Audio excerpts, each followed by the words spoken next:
Hi കൂട്ടുകാരെ, പുതിയൊരു വീഡിയോയിലേക്ക് എല്ലാവർക്കും സ്വാഗതം. അങ്ങനെ ഗൗതമിന് വാശിയേറാണ് കേട്ടോ. എന്തായാലും ഇപ്പോഴാണ് എൻ്റെ തലയിൽ ബുദ്ധിച്ചത്.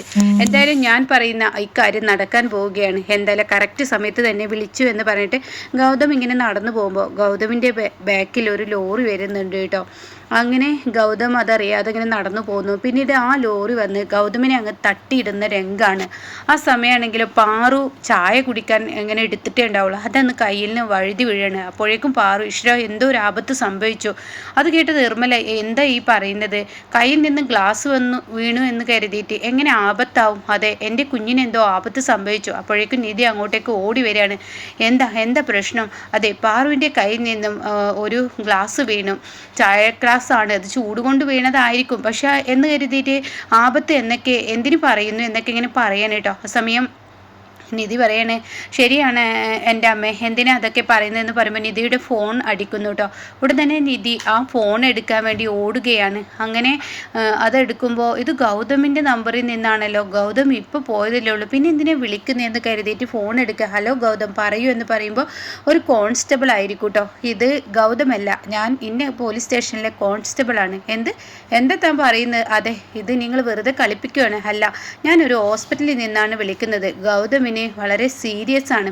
അയാൾ ആക്സിഡൻ്റ് ആയി, ഞാനാണ് കൊണ്ടുവന്നത്. ഞാൻ വരുന്ന വഴിക്ക് ഈ ആക്സിഡൻറ്റ് കണ്ടപ്പോൾ ഞാൻ പെട്ടെന്ന് ഹോസ്പിറ്റലിൽ എത്തിച്ചാന്ന് പറയുമ്പോൾ നിധി അങ്ങ് പൊട്ടിക്കരയാനിട്ട് ഗൗതം എന്ന് പറഞ്ഞ് കരയാണ്. അപ്പോഴേക്കും പാറും നിർമ്മല അങ്ങോട്ടേക്ക് ഓടിയെത്താണ്.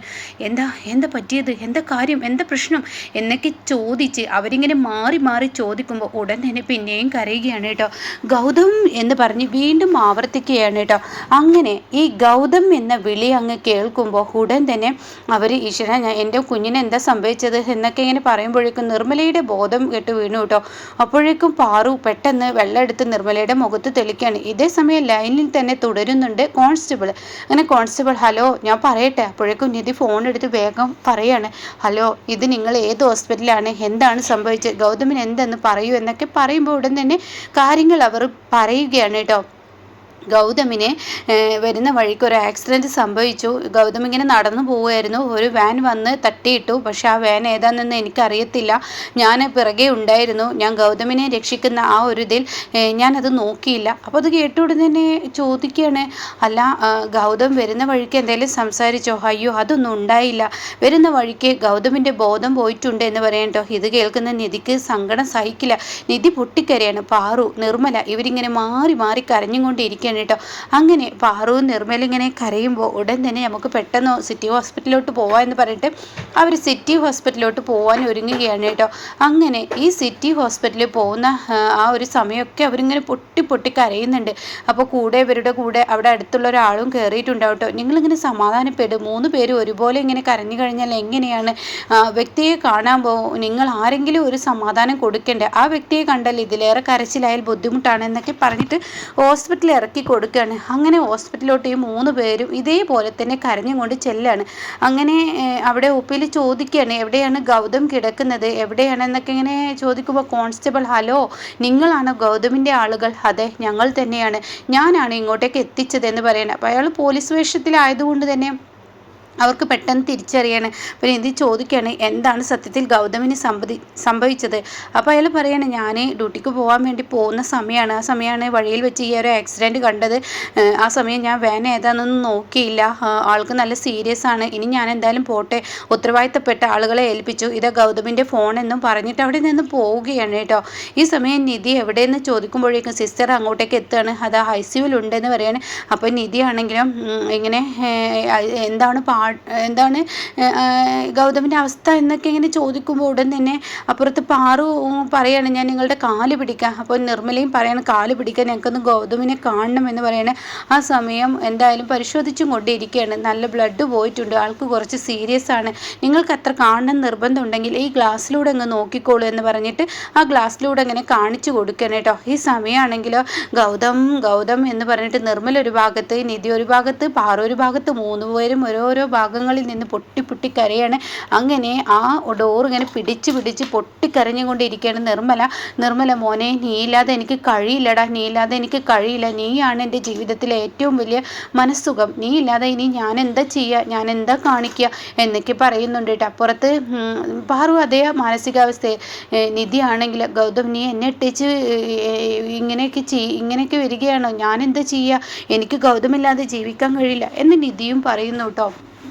പിന്നീട് കാണിക്കുന്നത് ശിവാനിയാണ്. ശിവാനി ഇങ്ങനെ പേപ്പറൊക്കെ ഇങ്ങനെ നോക്കിക്കൊണ്ടിരിക്കുകയാണ് കമ്പനിയുടെ. അപ്പോൾ ഉടൻ തന്നെ വസുന്ധര അങ്ങോട്ടേക്ക് വരികയാണ്. അപ്പോൾ രേണുക വന്നിട്ട് ചോദിക്കുകയാണ്, ശിവാനി ഇന്ന് ഞാൻ മട്ടൻ കറിയാണ് ഉണ്ടാക്കുന്നത്, എനിക്ക് ഇഷ്ടപ്പെട്ടോ? ഓ അമ്മ ഉണ്ടാക്കിക്കോളൂ, ടേസ്റ്റ് നീ പറയില്ലേ? ഓ പറയും. നീ എന്താടി ഇത്ര വല്ലാതെ കുത്തിക്കുറിച്ചിരിക്കുന്നത്? എൻ്റെ അമ്മേ, കമ്പനി കാര്യങ്ങളൊക്കെ നോക്കേണ്ടത് ഇനി എൻ്റെ ഉത്തരവാദിത്തമല്ലേ? അപ്പോൾ കമ്പനി കാര്യങ്ങളൊക്കെ നോക്കാൻ വേണ്ടി ഇരിക്കുകയാണ്. അത് കേൾക്കുന്ന വസുന്ധരക്ക് എത്ര തേക്കില്ല കേട്ടോ. വസുന്ധര മനസ്സിൽ ചിന്തിക്കുകയാണ്, ഇവളെ എങ്ങനെയെങ്കിലും കമ്പനി കാര്യത്തിൽ നിന്ന് ഒഴിവാക്കണം. ഇവളിപ്പോൾ കമ്പനി കാര്യങ്ങളൊക്കെ പഠിച്ചു കഴിഞ്ഞാൽ വലിയ ബുദ്ധിമുട്ടാണ്, ഇവളെന്നെ പഠിച്ചവിട്ടിക്കില്ല. അപ്പോൾ അതിന് ഏറ്റവും വലിയ പോംവഴി എന്ന് പറയുന്നത് ഇവൾ അവിടോട്ട് വിടാതിരിക്കുക, അതിനെന്താ വഴി എന്നിങ്ങനെ താനിങ്ങനെ പലവട്ടം ചിന്തിച്ചും കൊണ്ടിരിക്കുകയാണ് കേട്ടോ. അങ്ങനെ ഈ സമയം വീണ്ടും വീണ്ടും ഇങ്ങനെ മനസ്സിൽ കരുതാണ് എന്താണ് വഴി. ഒരു വഴി കിട്ടി. അപ്പോൾ കാണാ പ്രണവ് മുകളിൽ നിന്ന് വിളിക്കുന്നത്. പ്രണവ് ശിവാനിയോട് പറയാണ്, ശിവാനി ആ ലാപ്ടോപ്പിൻ്റെ ചാർജർ അവിടെ വെച്ചിട്ടുണ്ട്, നീ ഒന്ന് എടുത്തിട്ട് വാ. എൻ്റെ പ്രണവ് ഒരു 5 നിമിഷം കഴിയട്ടെ എന്ന് പറയാൻ കേട്ടോ. അങ്ങനെ വസുന്ധര അവിടെ നിന്ന് പതിയെ എണീറ്റ് പോവാണ്. തൻ്റെ കഴുത്തിൽ കേൾക്കുന്ന പേളുമാല അതങ്ങ് പൊട്ടിച്ചിട്ട് സ്റ്റെപ്പ് കയറുന്നിടത്ത് ഒരു ചവിട്ടിയുണ്ട്. ആ ചവിട്ടിക്കടിയിലോട്ട് ഈ പേളിൻ മണികൾ മുത്തുകൾ അങ്ങനെ നിരത്തിയിടുകയാണ്. ചവിട്ടിയുടെ അടിയിലാണ് ഇടുന്നത്. അപ്പോൾ ഈ സമയം അത് ഇട്ടത് കൊണ്ട് തന്നെ അവൾ എന്തായാലും കുറച്ച് ദിവസത്തിന് അങ്ങോട്ടേക്ക് പോകാൻ പറ്റാത്ത അവസ്ഥയായി. അവൾ ചാർജർ കൊണ്ടുകൊടുക്കാൻ മുകളിലോട്ട് കയറുമ്പോൾ അവൾ വീഴും എന്ന പ്രതീക്ഷയാണ് കേട്ടോ. എന്നാൽ ഈ സമയം ഇപ്പുറത്താണെങ്കിലോ ഡോക്ടർ പുറത്തോട്ട് വന്നിരിക്കുകയാണ്. എന്നിട്ട് കാര്യങ്ങളൊക്കെ ഇങ്ങനെ പറയുകയാണ് ഡോക്ടർ. അപ്പോൾ ഓരോരുത്തരും മാറി മാറി ചോദിക്കുകയാണ്, ഗൗതമിൻ്റെ അവസ്ഥ എന്താ, ഗൗതമിന് എന്താ പറ്റിയത്, ഗൗതം എങ്ങനെ എന്നൊക്കെ ഇങ്ങനെ മാറി മാറി ചോദിക്കുമ്പോൾ ഒരുപാട് ബ്ലഡ് പോയിട്ടുണ്ട്, ആളുടെ അവസ്ഥ കുറച്ച് ഗുരുതരമാണെന്ന് തന്നെ പറയാം. അയ്യോ എൻ്റെ ഗൗതം എന്ന് പറഞ്ഞ് 3 പേരും അലറുകയാണ് കേട്ടോ. അപ്പോൾ ഡോക്ടർ പറയണേ എന്തായാലും സമാധാനപ്പെടും, ഗൗതമിന് കുറച്ച് സീരിയസ് ആണ്, ഗൗതമിൻ്റെ ശരീരം മൊത്തത്തിൽ ഞങ്ങളൊന്ന് ടെസ്റ്റ് ചെയ്തു. ഇപ്പോൾ ബോഡി ചെക്ക് ചെയ്യേണ്ട ഒരാവശ്യം ഉള്ളത് കൊണ്ട് തന്നെ മൊത്തം ചെക്ക് ചെയ്തപ്പോൾ ഞങ്ങളെ ഞെട്ടിപ്പിക്കുന്ന ഒരു സംഭവം കൂടി ഉണ്ട്. അത് കേൾക്കുന്ന നിധി എന്തെന്ന് ചോദിക്കുന്നു. ആ സമയം പറയണ ഗൗതമിൻ്റെ ലിവറിന് പ്രശ്നമുണ്ട്, അയാൾക്ക് എന്തൊക്കെയോ ഡിപ്രഷനും കാര്യങ്ങളൊക്കെ ഉണ്ടായിരുന്നോ, അതൊക്കെ അയാളുടെ ശരീരത്തിൽ നന്നായി കാണിക്കുന്നുണ്ട്, നന്നായി പ്രഷറും കൂടുതലുണ്ട്. അതുകൊണ്ട് തന്നെ അയാളിപ്പോൾ ഡിപ്രഷനിലോട്ട് കൂടുതലായതുകൊണ്ടും അയാളിപ്പോൾ ഈ ലിവർ പ്രശ്നമുള്ളത് കൊണ്ടും അയാൾക്ക് ഇനി ലിവർ മാറ്റി വെക്കലാണ് ഇപ്പോൾ ആദ്യം ചെയ്യേണ്ടത്.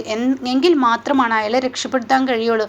ആക്സിഡൻറ്റിൽ വലിയ കുഴപ്പമൊന്നുമില്ല, പക്ഷേ അയാളുടെ ശരീരത്തിൽ ഇപ്പോൾ ഈ ലിവറിനാണ് കംപ്ലൈൻറ്റ് എന്ന് പറയുന്നത് കേട്ടോ. അപ്പോൾ ഈ സമയം നിധി ചോദിക്കുകയാണ്, ഇതെന്താ പെട്ടെന്ന് ഒരു ലിവർ കംപ്ലൈൻ്റ് ഉള്ള ആളിനെ എന്തെങ്കിലുമൊക്കെ കാണിക്കില്ലേ, എന്താ കുട്ടിയുടെ ഡോക്ടർ ആവുകയാണോ? ഡോക്ടറായ ഞാൻ പറയുന്നത് തനിക്ക് വിശ്വസിക്കാനാവില്ലേ?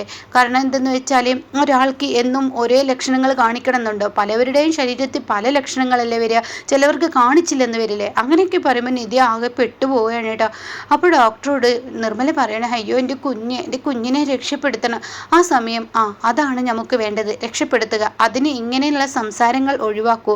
നിങ്ങൾ ചെയ്യേണ്ടത് നിങ്ങളുടെ ഈ പറയുന്ന ഗൗതമിൻ്റെ അമ്മയാരാണ്? അപ്പോൾ അത് പറഞ്ഞ ഉടനെ പാറുവും നിർമ്മല ഒരേ സ്വരത്തിൽ പറയണേ, ഞാനാണ് അമ്മ എന്ന് പറയണം കേട്ടോ. സത്യത്തിൽ നിങ്ങൾ ആരാണ് സത്യത്തിൽ അമ്മ? അപ്പോഴേക്കും പാറു അവിടെ മിണ്ടാണ്ടാവുകയാണ് കേട്ടോ. എന്നിട്ട് പാറു കരയുകയാണ്. ആ സമയം നിധിയും കരയുകയാണ് പാറുവിൻ്റെ ആ അവസ്ഥ ആലോചിച്ചിട്ട്. അങ്ങനെ പാറു തന്നെ പറയാണ്, ഇതാ നിൽക്കുന്നു ഗൗതമിൻ്റെ പെറ്റമ്മ എന്ന് പറയണം കേട്ടോ. അപ്പം നിർമ്മല പറയുന്നത്, ഞാനാണ് പെറ്റമ്മ, എങ്കിൽ നിങ്ങളുടെ ലിവർ ഇവന് കൊടുക്കാൻ പറ്റുമോ? നിങ്ങളുടെ മകന്? ഓ അതിനെന്താ, ഞാൻ കൊടുത്തോളാം, അപ്പം എന്നാൽ പെട്ടെന്ന് അതിനുള്ള ചെക്കപ്പ് നടത്തിക്കോളൂ സിസ്റ്റർ, ഇവരെ കൊണ്ടുപോയി നോക്കൂ എന്ന് പറയുമ്പോൾ നിധി പറയണേ, അയ്യോ പറ്റത്തില്ലല്ലോ, കാരണം ഗൗതമിൻ്റെ അമ്മയ്ക്ക് ക്യാൻസറാണ് എന്നുള്ള സത്യം വെളിപ്പെടുത്തുകയാണ് കേട്ടോ. അപ്പം ഇങ്ങനെയൊക്കെയുള്ള ഒരു എപ്പിസോഡാണ് ഇനി വരുന്നത് കേട്ടോ.